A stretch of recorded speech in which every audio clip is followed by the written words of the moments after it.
அம்மாவுடைய பிறந்த நாள் வாழ்க்கையில மறக்க முடியாத தலைவரும் சரி அம்மாவையும் சரி மறக்க முடியாது.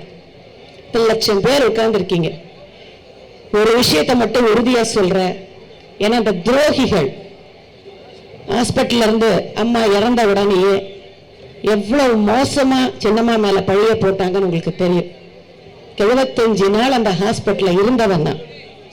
அம்மாவை காப்பாத்தாதானம்மா சின்னம்மா ஒவ்வொரு நிமிஷமும் பாடுபட்டாங்க. லண்டன்ல இருந்து ரிச்சர்ட் டாக்டர் யாரு? அவர் அம்மா மக்கள் முன்னேற்ற கழகத்தின் உறுப்பினரா? உலகத்தில் இருக்க தலை சிறந்த டாக்டர் முகவர்ல நம்முடைய லண்டன் டாக்டர் ரிச்சர்ட் பீலே ஒருவர். எய்ம்ஸ்ல இருந்து வந்த டாக்டர்ஸ்ல ஒரு டாக்டர் மன்மோகன் சிங்கோட பர்சனல் டாக்டர். சிங்கப்பூர்ல இருந்து வந்தவங்களும் அம்மாவுக்கு ஸ்பெஷலா ட்ரீட்மெண்ட் கொடுத்தவங்க. நான் வணங்குற முருகன் மேல் சத்தியமா சொல்றேன், அம்மாவுடைய மரணத்தில் எந்த மர்மமும் கிடையாது. அம்மா சேர்ந்தப்போ உடல்நிலை ரொம்ப முடியாம சேர்ந்தது உண்மை. அதன் பிறகு இத்தனை டாக்டர்ஸ் பார்த்த பிறகு படிப்படியாக குணமடைந்தது உண்மை. வார்டுக்கு மாறியது உண்மை. அம்மா சாப்பிட ஆரம்பித்தது உண்மை. கடைசி நேரத்தில் வந்த ஹார்ட் அட்டாக்கை விட மோசமான கார்டியாக் அரெஸ்ட் தான் நம் தாயை நம்ம கிட்ட பிரிச்சதை தவிர வேற எந்த மர்மமும் கிடையாது. யோகிதை இருந்தா வாய்தா வாங்காம பன்னீர்செல்வம் நாளைக்கு விசாரணை ஆணையத்தில் போய் ஆஜராகட்டும். சொன்னாரா இல்லையா சுகாதாரத்துறை அமைச்சர் விஜயபாஸ்கர்? ஓபிஎஸ்க்கு எல்லாம் தெரியும்னு போய் ஆஜராகட்டும். நான் இன்னொரு தடவை மறந்துட்டேன், நான் வெற்றிவேலனுக்கு நன்றி சொல்லணும். என்னை பார்க்கும் போதெல்லாம் நீங்க தானே அம்மா சாப்பிட்டீங்க, நீங்க தானே அம்மா ஜூஸ் குடிச்சீங்க. ஏன் நிச்சயமா சாப்பிட்டாங்க ஐயா வார்டு வந்ததுக்கு அப்புறம் சொன்னா நம்பல. ஆர்கே நகர் எலெக்ஷனுக்கு முதல் நாள் இந்த துரோக கும்பல், அதுக்கு முன்னாடி ஓபிஎஸ் தனியா நிக்கும் போது அம்மாவோட உருவ பொம்மையை சவப்பட்டியில வச்சு கேடு கட்ட வந்து ஓட்டு கேட்டாங்க. ஓபிஎஸ் இபிஎஸ் 2 அம்மாவாசையும் சேர்ந்த பிறகு உண்மையிலே நான் சத்யராஜ் சாரோட இந்த படம் நடிச்சேன். இந்த படம் நடிக்கும் போது நான் மணிவன் சார்ட்ட கேட்டேன் இந்த அம்மாவாசை கேரக்டரை பத்தி. அது என்னன்னா ஓப்பனிங்ல சத்யராஜ் சாரோட தேங்காய் பொறிக்கு தின்னுட்டு இருப்பார், கிழிஞ்ச பனியனை போட்டுக்கிட்டு. மணிவன் பாப்பார், நாயை அடிச்சுட்டு தேங்காய் திருறியான்னு கூப்பிட்டு, ஏன்னா பாவம் தேங்காய் காய் நாயை கொண்டுட்டீங்க, நமக்கு வேணும்னா எதை வேணாலும் கொள்ளுங்க வாழ்க்கையில. இவன் சரியான ஆளா இருக்கான்னு அசிஸ்டண்டா வச்சுக்குவார். அதுக்கப்புறம் ஒரு சுயேட்சை தேர்தல் ஒரு எம்எல்ஏ ஆக்குவார். எம்எல்ஏ ஆன அடுத்த நிமிஷமே சத்யராஜ் சொல்வார், என்ன அமாவாசை மணிவண்ணன் கூப்பிட்டாங்க, இனிமே அமாவாசை இல்ல நாகராஜ சோழன் பிஏ எம்எல்ஏன்னு சொல்ற மாதிரி இந்த கேடுகட்ட இந்த 2 பேரையும் தொப்பி சின்னத்துல இவங்க கூட இருப்பார் நினைச்சு சின்னம்மா அவரை முதலமைச்சராக ஒண்ணு மட்டும் சொல்றாங்க, உலகத்திலேயே முட்டி போட்டு முதலமைச்சரான ஒரே ஒருத்தர் எடப்பாடி தான். நாங்கெல்லாம் ஸ்கூல்ல படிக்கும்போது தப்பு பண்ணா முட்டி போடுவோம், முட்டி போட்டு முதலமைச்சரா இருக்காரு. அவங்க எல்லாம் சேர்ந்து எலெக்ஷனை சந்திக்கும் போது தேர்தலுக்கு முதல் நாள் அம்மாவுடைய மரணத்துல மர்மம்னு மறுபடியும் இந்த விஷயத்தை நோட்டீஸ் அடிச்சு ஒட்டினாங்க. நான் உண்மையிலே மாண்புமிகு சட்டமன்ற உறுப்பினர் அண்ணனுக்கு நன்றி சொல்றேன். சின்னம்மா திட்டினாலும் பரவாயில்ல, துணை போச்சலா திட்டினாலும் பரவாயில்லன்னு, அட பாவீங்களா, எங்க அம்மா சாப்பிட்டது உண்மை, ஜூஸ் குடித்தது உண்மை என்று அந்த வீடியோவை வெளியிட்டு மக்கள் கிட்ட உண்மையை வரவழைத்த பெருமை எங்களுடைய அண்ணன் வெற்றிவேலுக்கு சேரும். அது மட்டும் இல்ல, தம்பி பாப்பா மேட்டரையும் சொன்ன பெருமை நம்முடைய அண்ணனுக்கு தான் சேரும். நான் கேட்டுட்டு தான் இருக்கேன், அதே கேசட் ஏதாவது இருக்கானா அடுத்து சொல்லுங்கண்ணா. ஏன்னா அவர் எதையுமே பொய் சொல்லல, உண்மையதான் சொல்லியிருக்காரு, உண்மையதான் வெளியிட்டு இருக்காரு. இன்னைக்கு அம்மா இல்லாம நம்ம இன்னைக்கு தவிக்கிறோமா? இந்த 2 வருஷமா தமிழ்நாட்டில் என்னங்க நடக்குது? என்ன கொள்ளையடிக்கிறதுக்கு ஒரு ஆட்சியா? பாமக கூட போய் கூட்டணி வைக்கிறதுக்கு ஒரு ஆட்சியா? நான் அரசியல் 1000 நடக்கலாம், அடிகள் மாறலாம், இங்க இருந்து அங்க போலாம், அங்க இருந்து இங்க வரலாம். நான் கேட்கிறேன், இந்த 2 வருஷத்துல ஒரு தேர்தலை ஆர்கே நகரில் இந்திய அரசியல் வரலாற்றில் ஒரு சுயேட்சையாக ஒருவர் நின்று 10 வருஷமா துணை போச்சு அரசியல் இல்ல, அவர் தமிழ்நாடு அரசியல் இருந்ததில்லை. அவரே மேடையில சொல்லுவார், நான் அம்மா இல்லை, தலைவர் இல்லை, ரஜினி இல்லை, கமல் இல்லை, விஜய் இல்லை, நான் எந்த வகையிலையும் பாப்புலர் இல்லை, ஆனா என்ன பார்க்க வரீங்க நினைக்கும் போது எனக்கு சந்தோஷமா இருக்குன்னு. அதை போல அம்மா நின்ற தொகுதியில் அம்மாவை அந்த மக்கள் ஏற்றுக்கொண்ட நிலையில் அந்த தேர்தலை சந்திக்கும் போது நாங்கெல்லாம் யோசிச்சோம். ஏன்னா ஒரு பக்கம் ரெட்டையிலேயே பாரதிய ஜனதாவோட அடிமையாச்சு, இவங்க பாரதிய ஜனதா கொடுத்தாச்சு. அடிமை அரசு தான் அம்மா அரசு நடக்குது, பிஜேபியோட அடிமை அரசு நடக்குது, கை கட்டி வாய் பொத்தி இருக்கிற அடிமை அரசு நடக்குது. ரெட்டையிலையை வாங்கிக்கிட்டு, கட்சியை வாங்கிக்கிட்டு, முதலமைச்சர் துணை முதலமைச்சர் வீதி வீதியா போய் அதே போல எல்லா அமைச்சர்களும் போய் ஓட்டு கேட்டு, ஒரு பக்கம் அது, இன்னொரு பக்கம் எதிர்கட்சி தலைவர் ஸ்டாலின். நான் முதல்ல திரு ஸ்டாலின் அவர்களே, துண்டு பேப்பர்ல எழுதி வச்சு படிக்கிறத விட விஷயங்களை முதல்ல நல்லா கேட்டுட்டு உங்க அப்பா உண்மையில மிகப்பெரிய திறமைசாலி, நிச்சயமா அந்த இடத்தை இவரால் தொட முடியாது என்பதை ஆர்கே நகர் மக்களே சொல்லிட்டாங்க. அவர் 10 கட்சி கூட்டணியோட நிற்கிறார். நாங்க ஒரு குக்கர் சின்ன, ஆனா உண்மையில நம்ம ஐடி விங்க்கும் சோசியல் மீடியாஸ்க்கும் நன்றி சொல்றாங்க. 8:30 மணிக்கு குக்கர் சின்னம் அங்க போனா போதும் கொடுக்கறாங்க. நம்ம இன்னைக்கு இருக்கு பாத்தீங்கன்னா இளைஞர்களுடைய வேகம். அம்மா மக்கள் முன்னேற்ற கழகத்தை அன்னைக்கு தான் பார்த்தேன். 8:40க்கு குக்கர் இந்தியா பூரா சோசியல் மீடியால விசில் அடிக்குது. ரிசல்ட் என்ன ஆச்சு? இன்னைக்கு கூட்டணிங்கிறீங்கல்ல, மகா கூட்டணிங்கிறீங்களே.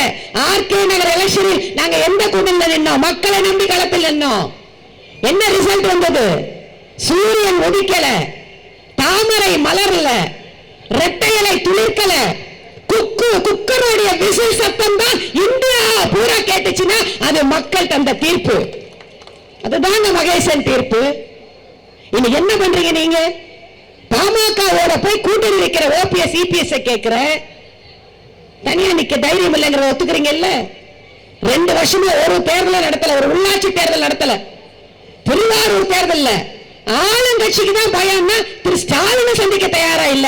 ஏன்னா அந்த ஆர்கே நகர் ரிசல்ட், திருவாரூர் மட்டும் தேர்தல் நடந்திருந்தால் இன்னைக்கு ஆர்கே நகர் தந்த அதே ரிசல்ட் தான் திருவாரூரில் அம்மா மக்கள் முன்னேற்ற கழகம் கண்டிப்பாக பெற்றிருக்கும். அதனால்தான் திமுக தயாரா இல்ல, அண்ணா திமுக தயாரா இல்ல. இன்னைக்கு களத்துக்கு வந்திருக்கீங்க. நான் ஓபிஎஸ் இபிஎஸ் அம்மா பிறந்தநாள ஒண்ணு கேட்டுக்கிறேன், இனிமேல் தயவு செஞ்சு அம்மா பேரை சொல்லாதீங்க. அந்த அருகதை உங்களுக்கு கிடையாது. அம்மா பார்த்து பாமக எவ்வளவு பேசினாங்க. அம்மாவுக்கு நினைவு சின்னம் கட்டக்கூடாதுன்னு கோர்ட்ல வழக்கு போட்டது பாமக. அம்மாவை ஊழல் ராணின்னு புஸ்தகம் எழுதியது பாமக. எங்க நம்ம தமிழனுக்குன்னு ஒரு மான மரியாதை இல்லையா? நம்மளே எடுத்துக்காங்க, யாராவது நம்ம சொந்தக்காரங்க நம்ம கிட்ட ஏதோ ஒரு பேச்சுல சண்டை உனக்கு மான வெக்க ரோஷம் இருந்தா என் மூஞ்சில முழிக்காதன்னா செத்தாலும் அந்த மூஞ்சில முழிக்க மாட்டோம். அதுதான் நம்மளுடைய தன்மானமும் ரோஷமும். அதுதான் சோத்துல போட்டு சாப்பிடுறோம். ஆனா அதெல்லாம் இல்லாம அன்புமணி துப்புறார். மான இல்ல, ரோஷம் இல்ல, வெக்கம் இல்ல, தூங்குறார். நாங்களாவது மரியாதையா எங்க அம்மா டயரையும் சின்னம்மா டயரையும் தொட்டு கும்பிட்டீங்க மரியாதையா சொன்ன ஓபிஎஸ் இபிஎஸ் பார்த்து. ஆனா அன்புமணி ராமதாஸ் என்ன சொன்னார்? Tyre making. இதை விட ஒரு கேவலமான வார்த்தை உண்டா? அவர் வீட்டுல போய் சாப்பிடுறீங்களப்பா, அவர் கூட கூட்டணி வச்சுக்கிட்டு அவ்வளவு சந்தோஷப்படுறீங்களப்பா. அம்மாவை குற்றவாளின்னு சொன்னவங்க வீட்டுல போய் சாப்பிட்ட உங்களுக்கு அம்மா நிச்சயமா இந்த தேர்தலில் மக்கள் மூலமாக தக்க பதிலை உங்களுக்கு கண்டிப்பா சொல்லுவாங்க. அங்க போய் சாப்பிட்டுட்டு இன்னைக்கு தேமுதிகவோட விஜயகாந்த் பையனுடைய ஒரு நீ பார்த்த எங்கே பேசியிருக்கார். ஏண்டா எங்க அப்பா நல்லதானே இருக்கா, நல்லா இருக்காரு, நல்லா இல்லையா, ஏன்டா வீசு வாசல்ல நிக்கிறீங்க, ஏன்டா எங்க காலில் விழுறீங்கன்னு அந்த தம்பி பேசுறாரு. மாறி மாறி போறாரு. ஸ்டாலின் போறாரு, திருநாவுக்கரசு போறாரு, பியூஷ் கோயல் போறாரு, தமிழிசை போறாங்க. எதுக்கு? யார் தெரியுமா தேர்தலில் தீர்மானிக்கிறது? யார் தெரியுமா ஒரு தலைவனை தேர்ந்தெடுப்பது? கூட்டணிகள் அல்ல. கூட்டணி கணக்கு என்பது வேறு, மக்களுடைய மனக்கணக்கு என்பது வேறு. நீங்க தேர்ந்தெடுப்பீங்க. நீங்க யாரை தேர்ந்தெடுக்கிறீங்களோ இந்த துரோக ஆட்சி அகற்று. எதுக்குங்க பாடுபடுறோம்? துரோகம் செய்யலாமாமா? தயவு செஞ்சு இவ்வளவு பெண்கள் இருக்கீங்க.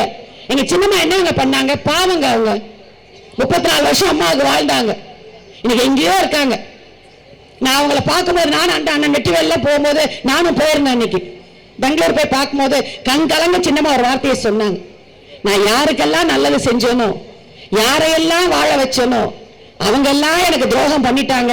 நான் யாருக்கு ஒண்ணுமே செய்யலையோ அவங்க எல்லாம் இன்னைக்கு என் கூட நிக்கிறீங்க. என் வாழ்நாள் பூரா அவங்களுக்காக உழைப்பதையும் பிரார்த்தனை செய்வதும் இது என் கடமைன்னு கண்ணீர் மல்க சத்தியமா சொன்ன வார்த்தை. அதுக்குத்தான் இன்னைக்கு அம்மா பேர்ல அம்மா மக்கள் முன்னேற்ற கழகம் பாடுபடுறோமா? நிச்சயமா பாருங்க, நாங்கள் ஆட்சியில் இல்லை, அதிகாரத்தில் இல்லை, இருந்தாலும் நம்ம வெற்றிவேல் இந்த நிகழ்ச்சியில எதுக்கு இவ்வளவு பெரிய ஏற்பாடு பண்றார்? அம்மா கொடுத்த மாதிரியே அம்மா கடல் போன்றவர் நம்ம ஒரு துளியாவது கொடுக்கணும் தானே தன்னால் முடிந்ததை இன்னைக்கு இவ்வளவு செஞ்சிருக்கார். எங்க துணை பொதுச் செயலர் அப்படித்தான். நலத்திட்டம் கொடுக்கணுங்கிறதுல தீராத ஒரு ஆற்றல் உடையவர், ஆசை உடையவர். ஆக நான் அதிகம் எனக்கு அப்புறம் தம்பி டேவிட் பேசணும். வரப்போற தேர்தல் முக்கியமான தேர்தல். திமுக எத்தனை கட்சி கூட்டணியோட வேணா நிக்கட்டும், இந்த வீணா போனவங்க துரோகம் செஞ்சவங்க எப்படி வேணா நிக்கட்டும். என்னங்க இது வயிறு எரியுதுமா? நான் அந்த கூவத்தூர்ல நின்னவங்க ஸ்டூலு கீழே தலையை விட்டு 4 காலில் தவழ்ந்து போய் காலில் விழுந்த எடப்பாடி பழனிசாமியை கேட்கிறேன், எப்படிப்பா அதெல்லாம் மறக்க முடியுது? எப்படிப்பா துரோகம் செய்ய முடியுது? வாழ்க்கையில இதெல்லாம் சாஸ்வதமே கிடையாது. பதவியோ பணமோ நிரந்தரம் அல்ல. எப்பவுமே ஒருத்தருக்கு நம்ம மேல நம்பிக்கை வச்சாங்கன்னா அந்த நம்பிக்கையை காப்பாற்றணும். மெகா கூட்டணி மகாபாரத போருடைய முடிவு என்ன?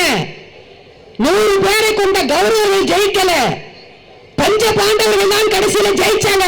5 பேரை கொண்ட பஞ்ச பாண்டவர்கள் தான் ஜெயிச்சாங்க. ஏன்னா தர்மத்தின் தலைவன் தர்மம் தலைமை தாங்கியதால். நீங்க எவ்வளவு மெகா கூட்டணி வச்சாலும் இதோ மக்கள் எங்களுக்கு இருக்காங்க. நிச்சயமாக வரப்போற தேர்தல் 21 தொகுதி சட்டமன்ற தேர்தலை தயவு செஞ்சு வைக்க சொல்றேன். நான் தேர்தல் ஆணையத்தை கேட்டுக்கிறேன்.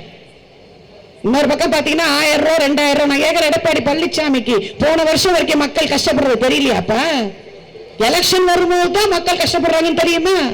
ஏன் போன வருஷம் உங்களுக்கு 1000 ரூபாய் கொடுத்திருந்தா சந்தோஷப்பட்டிருப்பாங்கல்ல? நீங்க என்ன அப்பா வீட்டு காசையா கொடுக்க போற? உங்க சம்மதிக்கு டெண்டர் கொடுத்து வச்சிருக்கீங்களா? கோடி கோடி அதையா கொடுக்க போறீங்க? நீங்க அரசாங்கத்துக்கு அம்மா நலத்திட்டம் கொடுத்தாங்க. எதுக்காக கொடுத்தாங்கன்னா மக்கள் வரி கட்டுறீங்க. இப்ப ஒரு சோப்பு வாங்குறோம்னா பணக்காரங்களுக்கும் அதே வரிதான், ஏழைகளுக்கும் அதே வரிதான். ஆக வரி கட்ட உங்களுடைய வரி பணம் அரசாங்கத்துக்கு போதும். அதான் அம்மா என்ன சொன்னாங்க, மக்களுக்கு வரி கட்டும் போது அந்த மக்களுக்கு நான் ஏதாவது செய்யணும். அதனால அந்த மக்களுடைய வரி பணத்தில் எங்களை எப்பவுமே எங்க அம்மா இலவசம் சொல்லாதீங்கன்னு விலை இல்லாமல் தர்றேன்னு தான் அம்மாவுடைய ஸ்கூட்டில இருந்து தங்கத்தாலில இருந்து எத்தனையோ திட்டங்களை அம்மா செஞ்சாங்க. அதுதான் உண்மையான இது. இப்ப நீங்க கொடுக்குறீங்களா? எதுக்கு? எலெக்ஷனுக்கு தானே. எலெக்ஷன் வருது தானே 1000 ரூபாய். ஆக எல்லாத்தையும் வாங்கிங்க, உங்க வீட்டு காசுதான். பாரதிய ஜனதா இனி தமிழ்நாட்டில் மலரவே நிச்சயமா தாமரை மலர போவதில்லை. இரட்டை இலை துளிர போவதில்லை. உதயசூரியன் உதிக்க போவதில்லை. நிச்சயமாக குக்கருடைய விசில் சத்தம் தான் இந்தியா பூரா ஒலிக்க போகுது. தமிழகத்தின் ஆட்சியில் அம்மா மக்கள் முன்னேற்ற கழகம் தான் அமரப் போகிறது. நம்முடைய துணை பொதுச் செயலாளர் மாண்புமிகு முதலமைச்சராக நீங்கள் அமர வைக்கக்கூடிய தேர்தலுக்கு முன்னோடியதான் இந்த தேர்தல். இந்த தேர்தல் முடிந்தவுடன் சட்டமன்ற தேர்தல் நடக்கும். அம்மா மக்கள் முன்னேற்ற கழக ஆட்சி மலரும் என்று கூறி இந்த வாய்ப்பினை வழங்கிய ஆற்றல்மிகு மாவட்ட கழக செயலர் அண்ணன் அவர்களுக்கும் வருகை தரும் நம்முடைய தலைவர் துணை பொதுச் செயலாளர் அவர்களுக்கும் நன்றியை தெரிவித்து, நாளை நமதே, நாளைய தமிழகம் நமதே, விரைவில் இரட்டை இலையும் நமதே என்று கூறி விடைபெறுகிறேன். நன்றி, வணக்கம்.